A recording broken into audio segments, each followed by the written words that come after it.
John Cena का आखिरी SmackDown, Brock Lesnar ने आके मार दिया F5, मियां बीवी की लड़ाई and AJ Lee is back. बताओ भाई और क्या लोगे एक स्मैकडाउन के शो से। Okay, hello chatters, my name is Rohit and you are watching Wrestle Chatter. तो इस वीडियो में आज रिव्यू करने वाले हैं स्मैकडाउन के एपिसोड को और आज शो की रेटिंग पहले ही बताया था। आज मेरी तरफ से स्मैकडाउन को पूरे 5 स्टार, क्योंकि डब्ल्यूडब्ल्यूई ने इस वाले शो में बिल्कुल भी कोई कमी नहीं छोड़ी और कमी आप इस वीडियो को देखते हुए मत छोड़ना, क्योंकि आपको करना है इस वीडियो को अभी के अभी लाइक। और अब जाते हैं स्मैकडाउन के रिव्यू में एकदम डिटेल में। सबसे पहले जो शो की स्टार्टिंग है वो होती है हमारे 17 time world champion John Cena से। आज क्योंकि आखिरी बार वो स्मैकडाउन पर आने वाले हैं और शिकागो में भी उनकी लास्ट अपीयरेंस होगी, तो बिल्कुल क्राउड तो फट गया जॉन सीना के लिए। जॉन सीना की एंट्रेंस होती है, 16,000 लोग शिकागो में बैठ के स्मैकडाउन का शो देख रहे थे। टी शर्ट मुझे जॉन सीना की बहुत ज्यादा यूनिक लगी, क्योंकि उन्होंने बड़ा सा सी बनाया हुआ था और उसके बाद लिखा हुआ था ENA। वहां पे थैंक यू सीना के चैंट लग रहे थे। और जब रिंग में भी आते हैं जॉन सीना, तो सबसे पहली बात जो जॉन सीना जिस बारे में बात करना शुरू करते हैं वो यही है कि शिकागो के क्राउड से मुझे ऐसा रिएक्शन मिलेगा ये मैंने नहीं सोचा था, क्योंकि बहुत बड़े राइवल रहे हैं John Cena and CM Punk. और शिकागो में जब भी जॉन सीना गए हैं सीएम पंक के सामने, वैसे भी तो क्राउड ने उनको हमेशा कभी इतना पसंद किया नहीं है। तो जॉन सीना कहते हैं कि देखो, मैं अपने इस फेयरवेल टूर को बहुत ज्यादा एंजॉय करना चाहता हूं, इसीलिए आज मैं किसी प्लानिंग के साथ नहीं आया। वो ऐसा बता रहे होते कि उन्हें खुद भी नहीं पता कि क्या करना है शो पर। कहते वो उस वाले ये शिकागो सिटी की तारीफ करते हैं, बिल्डिंग की तारीफ करते हैं, अरीना की तारीफ करते हैं और कहते हैं कि तुम लोग अपनी बातें रखने से डरते नहीं हो, तुम लोगों के नाम के चैंट लगाते हो। और यहां पे वो इस बारे में ही बात कर रहे थे कि कैसे इतने सालों तक उन्होंने सीएम पंक के नेम का चैंट लगाया, जिसकी वजह से सीएम पंक वापस आ गए। फिर एजे ली के भी चैंट लगने लग जाते हैं, क्योंकि लोगों को समझ में आ गया अच्छा अगर चैंट लगाने से कोई बंदा या बंदी वापस आ सकते हैं तो क्यों ना एजे ली के भी चैंट लगाएं। और यहाँ पे थोड़ा सा जॉन सीना ने उस चैंट के रिप्लाई से हिंट दे दिया था कि आज शो के मेन इवेंट में क्या होने वाला है, लेकिन खैर उसके बारे में बाद में बात करेंगे। फिर जॉन सीना बोलते हैं मैं आखिरी बार हूं शिकागो में, और अपनी वो करियर की शुरुआत की बात बताते हैं, कैसे उन्होंने स्मैकडाउन में ही शुरू किया था, यही अरीना था, तो इस जगह ने मुझे कैसे काफी कुछ दिया है। यहाँ पे मैंने रेसलमेनिया में मैच लड़ा था, यहाँ पे मैंने यूएस टाइटल का ओपन चैलेंज करा हुआ है। और डिबेट इस बारे में बहुत चलती है कि कौन सा crowd greatest of all time है। मेरे ख्याल से इस बारे में कोई आर्ग्यूमेंट नहीं है। तो क्लियर जॉन सीना की नजर में शिकागो क्राउड सबसे बेस्ट है। और सही में आज का जो शिकागो क्राउड का रिएक्शन था, आप कह सकते हो कि पूरे यूएस में शायद ऐसा रिएक्शन तो किसी और जगह से हमको क्या ही मिलता। चलो यूएस के बाहर तो कॉमन हो गया, लेकिन यूएस में शिकागो के क्राउड का जो कंपैरिजन है वो लग नहीं रहा की है। फिर कहते हैं कि देखो मेरे पास कहने के लिए कुछ नहीं है, सिर्फ मैं कहना चाहूंगा थैंक यू। और ऐसा करके लग रहा होता है कि जॉन सीना का मामला खत्म हो गया, लेकिन तभी थीम सॉन्ग प्ले होता है सैमी ज़ेन का, जो कि अभी हैं हमारे यूएस चैंपियन। अगर आप थोड़ा सा एक्टिव रहते हो तो शायद आपको आइडिया लग गया होगा यहाँ पे कि क्या होने वाला, क्योंकि ये चीज थोड़ी पहले बाहर आ गई थी। अब सैमी ज़ेन जब आते हैं तो लोगों ने उनको बूज किए। अब सैमी ज़ेन का वो कैरेक्टर नहीं जिसको बूज मिले, लेकिन शायद वो जॉन सीना के सामने थे, या फिर ऐसा कोई रेफरेंस है पुराना जो मैं समझ नहीं पा रहा। अगर आपको पता है तो वो आप कमेंट सेक्शन में बता सकते हो। अब सैमी ज़ेन जब बोल रहे होते हैं तो लोगों ने बू करना उन्होंने शुरू किया। वो कहता है नहीं भाई मैं इंटरप्ट करने के लिए नहीं आया हूं। ये बहुत गलत होगा अगर मैं पूरे लॉकर रूम की तरफ से जॉन सीना आपको थैंक यू ना बोलूं। और ऑब्वियसली क्योंकि इतना कुछ जॉन सीना ने किया है, वो बताते हैं, याद दिलाते हैं कैसे उन्होंने अपना डेब्यू किया था जॉन सीना के अगेंस्ट यूएस चैंपियनशिप के लिए। अभी मैं यूएस चैंपियन हूं और ये जो जॉन सीना आपका यूएस चैंपियनशिप के लिए ओपन चैलेंज है ना, मैं इसे इसी तरीके से आगे लेके जाना चाहता हूं, तो मुझे इसके लिए परमिशन चाहिए। जॉन सीना ने ऑब्वियसली अलाउ कर दिया। जॉन सीना को लगा ठीक है भैया इतना ही होने वाला है, लेकिन सैमी ज़ेन यहां पे डिफरेंट प्लान्स के साथ आए थे। सैमी ज़ेन कहते हैं कि अगर आज की रात जॉन सीना आपकी आखिरी रात है तो क्यों ना मैं आपको दूं यूएस चैंपियनशिप के लिए मैच। उस टाइम पे जरा आप जॉन सीना का रिएक्शन देखना, वो ऐसा कि अरे सही में मैच मिल सकता है मुझे, मतलब ऐसा कि ओ इतना बड़ा ऑफर रख दिया, ये तो मैंने सोचा ही नहीं था। क्योंकि जैसे जॉन सीना ने बोला था कि वो अनप्लान्ड आएंगे, कहते हैं कि 1 महीने के बाद नहीं, अगले हफ्ते नहीं, आज ही शिकागो में। और उस टाइम पे जो रिएक्शन मिला, मतलब मुझे लगता है जॉन सीना की लाइन पे भी शायद इतना तगड़ा रिएक्शन नहीं मिला जितना सैमी ज़ेन की लाइन पे मिला था। वो भी इसलिए क्योंकि अब लोगों को समझ में आ गया था कि शायद आज जॉन सीना ना सिर्फ स्मैकडाउन में आया है, बल्कि हमारे लिए यूएस चैंपियनशिप के लिए मैच भी लड़के जाएगा। और वो बिल्कुल जॉन सीना के स्टाइल में बोलते हैं if you want some come get some. और उसके बाद जॉन सीना ने पूछा कि यहाँ पे मैच चाहिए, तो फिर उन्होंने बोल दिया यू आर ऑन। जिसके बाद अभी इसी मौके पर जॉन सीना और सैमी ज़ेन का यूएस चैंपियनशिप के लिए मैच स्टार्ट हो जाता है। और मेरी नजर में ये वाला जो जॉन सीना का मैच है ना, पूरे फेयरवेल टूर में सबसे ज्यादा यूनिक रहने वाला है, बहुत सारे रीजंस की वजह से। पहले मैच की बात कर लेते तो देखो, मैच तो थोड़ा स्लो पेस पे स्टार्ट होता है, लेकिन बहुत ज्यादा टाइम तक वो नहीं था। एक सडन हमने ए फिनिशर देखा जॉन सीना की तरफ से, जिसपे किकआउट हो गया सैमी ज़ेन का, और उसके बाद तो जॉन सीना ने अपने सारे पुराने ओपोनेंट्स के फिनिशर ही लगाने शुरू कर दिए। उन्होंने पॉप अप पावर बॉम्ब लगाया केविन ओवंस के साथ। उनकी हिस्ट्री आपको पता होगी, जब केविन ओवंस एनएक्सटी से आए थे मेन रोस्टर में। फिर हमने एंगल स्लैम देखा, जॉन सीना ने जीटीएस भी हिट किया, सीएम पंक का फिनिशर सीएम पंक के ही क्राउड के सामने, वही बहुत ज्यादा फनी लग रहा था देखने में। और फिर एक स्पीयर भी वो हिट करते हैं, जो कि वैसे मुझे तो लगा कि एज के स्टाइल में था पूरा, लेकिन उसको माइकल कोल ने बिग डॉग करके रेफर किया। क्या वो एज का नाम लेना नहीं चाह रहे थे, वो अपने आप में एक डिफरेंट सब्जेक्ट है।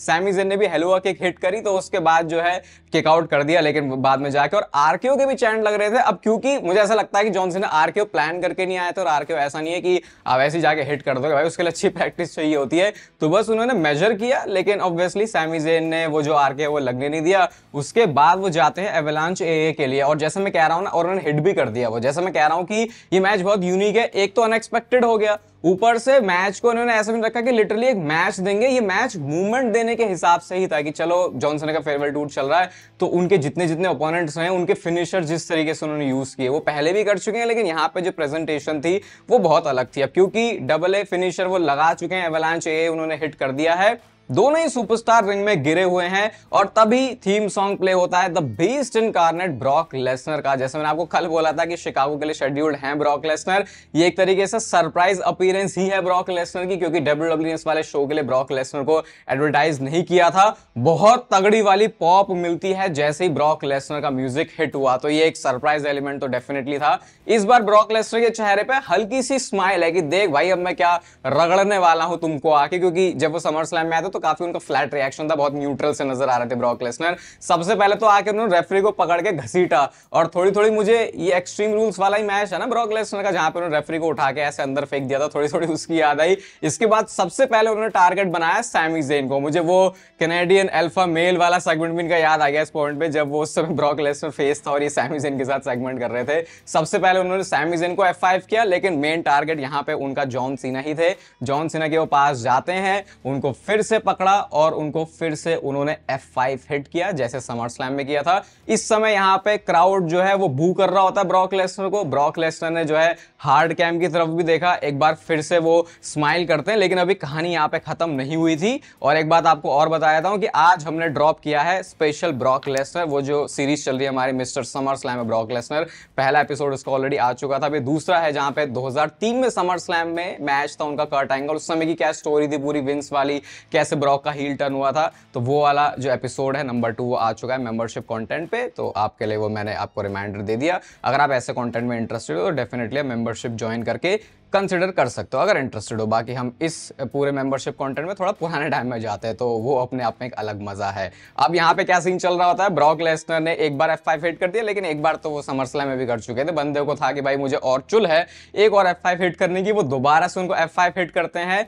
बाहर जाते हैं रिंग के, अपनी वो जो काउबॉय वाली हैट है उन्होंने उसको ऐसे पहना, और थोड़ा सा ब्रॉक लेसनर रिलैक्स हो गया, ऐसे एप्रन पे पीछे हाथ रखे कि चलो भाई मेरा जो काम है वो मैंने कर दिया।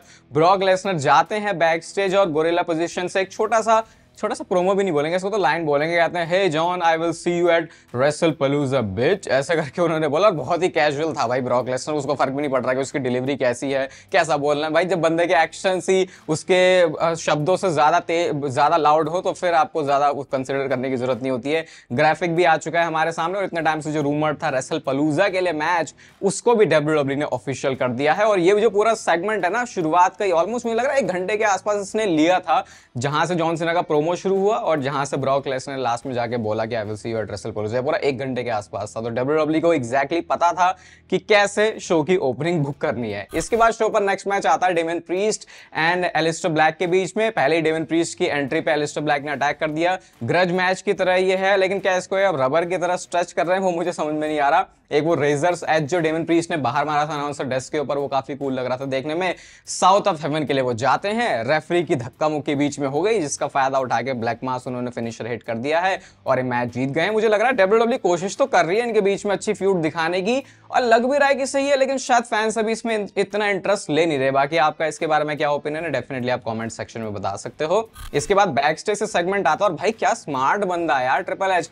ऐसी छोटी छोटी चीजों के लिए फिर लगता है कि यार ये बंदा बिल्कुल ऐसे दिमाग लगा के चल रहा है कि ऐसे ही नहीं कि वही कोई भी चीजें शो पर हो जाएंगी, बहुत बार होती भी है, लेकिन यहाँ पे क्या दिमाग लगाया। बैक स्टेज से सेगमेंट था और निक ऑल्डिस और बेकी लिंच दोनों होते हैं और बेकी लिंच को देख के थोड़ा सा निक ऑल्डिस सरप्राइज है कि यार मुझे नहीं पता था तू यहाँ पे होने वाली है, और उन्होंने बोल दिया कि ऑलरेडी बहुत कियोस मच चुका है स्मैकडाउन में, मेरे को ज्यादा टेंशन मत दियो यार तू बहन। तो बेकी लिंच ने बोला हाँ ठीक है मैं कुछ नहीं करने वाली, लेकिन ये डब्ल्यूडब्ल्यू ने प्लान किया था क्योंकि डब्ल्यूडब्ल्यू को मेन इवेंट में कुछ करना था। और जो मैं कह रहा हूं कि स्मार्ट मूव प्ले किया गया है वो ये है कि ऐसा नहीं है कि रैंडमली ही बेकी लिंच आ गई हैं, ये बात को एक्नॉलेज किया गया कि निक ऑल्डिस को पता नहीं था कि बेकी लिंच आने वाली हैं, तो वो बनाता है उस चीज को, वो जो डॉट्स कनेक्ट होते हैं ना स्टोरी लाइन में, उस हिसाब से काफी यूनिक तो नहीं स्मार्ट मूव था। इसके बाद शो पर नेक्स्ट मैच आता है जूलिया वर्सेस मिचिन के बीच में। बहुत ही शॉर्ट मैच था, कियाना जेम्स की रिंग साइड से बकलोली हो जाती है जिसकी वजह से इस मैच में चैंपियनशिप रिटेन कर ली जूलिया ने आराम से, और उसके बाद जाके अटैक भी हो जाता है मिचिन के ऊपर। ये रैंडमली डब्ल्यूडब्ल्यू ने क्यों जबरदस्ती कैसे में डाला, ये बात मेरी थोड़ी सी समझ के बाहर है। अब आता है शो का मेन इवेंट और यहाँ पे होने वाला था बहुत बड़ा हंगामा। सबसे पहले म्यूजिक हिट होता है सेथ रॉलिंस का। सेथ रॉलिंस का म्यूजिक हिट हुआ तो ऑनेस्टली बताऊं तो मुझे लगा कि बेकी लिंच आने वाली है, क्योंकि इससे पहले उन्होंने ऐसा कर दिया था, लेकिन इस बार सेथ रॉलिंस आया उधर क्राउड से। और ये भी देखो कितना स्मार्ट मूव है कि ऐसा क्यों नहीं हुआ कि वो रैंप से ही निकल के आया, क्योंकि उसके लिए भी डब्ल्यूडब्ल्यू ने कुछ स्पेशल जो स्पॉट है वो प्लान किया था। सेथ रॉलिंस के रिएक्शन बहुत ज्यादा फनी लगते हैं हमेशा, जिस तरीके से अपनी म्यूजिक पे वो नाचता है कूदता है, अपनी चैंपियनशिप को उन्होंने किस किया, शिकागो का वो नेम लेते तो लोगों ने उनको बहुत ज्यादा बूज किया, फिर कुछ लोगों ने चीयर भी किया। कहते हैं कि आज हिस्ट्री बनने वाली है क्योंकि शिकागो के ही क्राउड में आज मरने वाला है सीएम पंक। सीएम पंक के नेम के चैंट लग रहे होते तो वो कहते हैं हाँ वो कर लो आखिरी बार कर लो, इसके बाद तो तुम्हें करने का मौका मिलेगा नहीं। और फिर वो इंट्रोड्यूस करते हैं greatest female wrestler of all time, my sexy wife करके वो कॉल करते हैं बेकी लिंच को। यूएस चैंपियन भी वो है तो वो भी नाम के साथ उन्होंने बुलाया और फिर एंट्री होती है बेकी लिंच की। बेकी लिंच की एंट्री हुई उस समय आप देखना कि सेथ रॉलिंस का रिएक्शन कुछ ऐसा है कि जैसे कि वो अपनी बीवी को एक फैन की तरह क्लैप करके बता रहे कि ओह वाह मेरी बीवी निकल के आ रही है, ऐसा वैसा। एजे ली के नेम के वहां पे फिर अब जो चैंट्स है वो और ज्यादा लाउड हो चुके थे। अब बेकी लिंच को गुस्सा आ गया, वो कहते हैं कि तुम्हारी हिम्मत कैसे हुई जब मैं अभी रिंग में खड़ी हूं तो तुम किसी और के नेम का चैंट कर रहे हो। कहती है कि मैं ग्रेटेस्ट फीमेल रेसलर हूं, मैं अकेली ऐसी नहीं हूं जो ये बोलती है। वो बार बार जिस तरीके से स्पोर्ट्स इलस्ट्रेटेड का नेम लेती है ना, पहले तो मुझे लग रहा था ये क्या बार बार ले रही है, लेकिन अब तो लग रहा है कि वो उनके गिमिक का ही पार्ट बन चुका है। वो कहते हैं कि यहाँ पे हर एक बंदा सक करता है, ये बंदा वो बंदी, एवरीबॉडी सक्स, सीएम पंक सक्स, ऐसे उन्होंने बोला। फिर उसके बाद सीएम पंक के नेम के चैंट लगते हैं और सीएम पंक का म्यूजिक हिट हो भी गया। और सीएम पंक शिकागो के क्राउड में भाई किसी भगवान से कम नहीं है। आप ये सीएम पंक की एंट्रेंस देखोगे, उस पर रिएक्शन देखोगे, हर एक मूवमेंट पे कैसे मतलब वो फैंस के चेहरे पे आपको नजर आ जाएगा कि जैसे कि उन्होंने कोई अपना देवता आते हुए देख लिया है। कुछ ऐसा रिएक्शन है सीएम पंक के लिए शिकागो में, और ये अभी से नहीं, ये बहुत शुरुआत से ही है। जैसे जैसे सीएम पंक और बड़े होते जा रहे हैं भाई, उनका रिएक्शन और ज्यादा बढ़ता जा रहा है। सेथ रॉलिंस अभी भी दूर खड़ा है और वो हंस रहा है वहां पे, क्योंकि उसे पता है कि मैं भाई अभी लपेटे में तो हूं नहीं सीएम पंक के, मेरी बीवी है साथ में, तो ये मेरा क्या ही बिगाड़ सकता है। तो ये मैं कह रहा हूं बहुत स्मार्ट मूव डब्ल्यूडब्ल्यू प्ले कर रही थी, जो उन्होंने सीएम पंक के सामने नहीं लाए सेथ रॉलिंस को और वहीं पे रखा।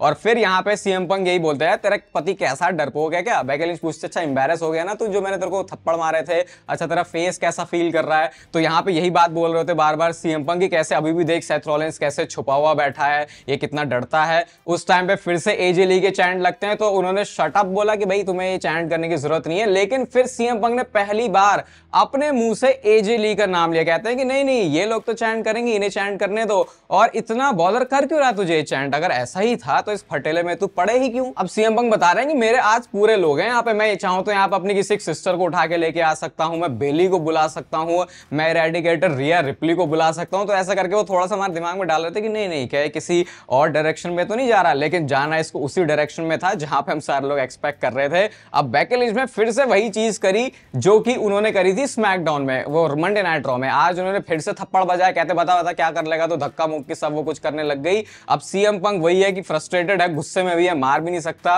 वो जाते हैं बाहर निकल के और बिल्कुल इस पॉइंट पे फैंस को एज पे रखा हुआ था डब्ल्यूडब्ल्यू ने कि अब कुछ होने वाला है, अब कुछ होने वाला है। और फिर एक्सप्लेन करते हैं सीएम पंक की एग्जैक्टली ये वो सिचुएशन है जहां पे मैं अवॉइड करना चाहता था चीजें, क्योंकि मैं किसी लड़की के ऊपर हाथ नहीं उठा सकता, but thankfully I have somebody who will. और जैसे ही उन्होंने बोला समझ में आ गया था कि कोई तो अभी निकल के आने वाला है, और उसी मौके पर थीम सॉन्ग हिट होता है एजे ली का। अब ये रूमर्स में बहुत टाइम से था, लेकिन वो है ना कि अपनी आंखों के सामने होते हुए जब तक इसको ना देख लो यकीन नहीं किया जा सकता। लेकिन एजे ली का म्यूजिक हिट हुआ, उनकी वही अपनी जो आइकॉनिक वॉक है, नाचते हुए चलते हुए जैसे वो आती है। और मुझे याद है जब मैं छोटा था, और 10 साल पहले की बात है तो मैं छोटा ही था, मैं ऐसी अपनी जो वॉक है वो करता रहता था छुप छुप के, क्योंकि ये वॉक थोड़ी सी लड़कियों वाली भी हो जाती है। स्टिल एजे ली बहुत ज्यादा सेम ही लग रही है, मतलब उनको नॉर्मल वैसे देखा था तो लगता था कि एजे ली शायद बदल चुकी है, लेकिन जब वो अपनी उस गियर में आई, पूरी रिंग गियर में, बिल्कुल ये वही एजे ली थी जिसको हमने 10 साल पहले देखा था। बेकी लिंच शॉक है,